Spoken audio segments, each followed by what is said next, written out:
And then finally, the ACC. You know, a day can't go by without me getting into this conference realignment thing. So, latest reports from Yahoo Sports is that ESPN is pondering paying the ACC an additional $72 million a year, you know, to with their TV, or $72 million over the life of their TV deal, to potentially add Cal, Stanford, SMU. Now, my first question is, where you at, Tulane? Where you at, UConn? You better get out here, get on these phones, and make some noise. Make some noise. But anyway, so this is, in my estimation, a band-aid, because now what happens? You know, SMU has stated that they will go 7 years without taking any revenue from the ACC. So they're going to get their donations.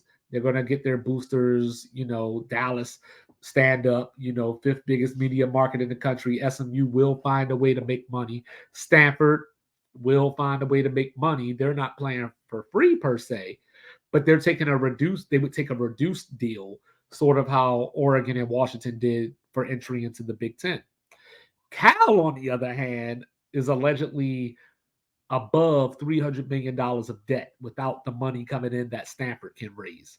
So I don't know how that's going to work for them. But what I do know is that this is a temporary fix, because now what happens when FSU and Clemson come in and say, well, we still want the unequal share. Like, so yeah, it's 72 million, X amount per school, but I look at those ratings. I need my dough. Now, with that being said, this is where you get into the conundrum. You know, I talked to you the other night about how Clemson, FSU, North Carolina State are the schools that are holding this up. Well, it sounds like in the next couple of days, according to people like Pete Thamel, who are in the know and plugged in, that this expansion may happen. We'll see if SMU is a part of it, but at the very least, Cal and Stafford. So if that does happen, then like I said, I feel like NC State is going to be the school to flip, because North Carolina, Clemson, and Florida State are the brands of the ACC, and they don't necessarily have the incentive to flip without that unequal share. Now, if the ACC, if the rest of the teams like your Boston Colleges, your Wake Forests, if they agree to that unequal share, then maybe, just maybe, FSU and Clemson will pipe down for a year or two, to where the ACC can continue to work contingency plans, because they are leaving at some point. I would say before 2026, or at least an announcement if they're not physically gone by then.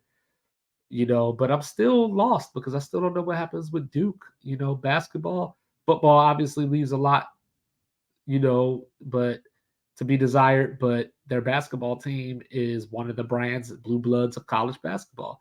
So I don't know. You know, just something to think about. Something to think about.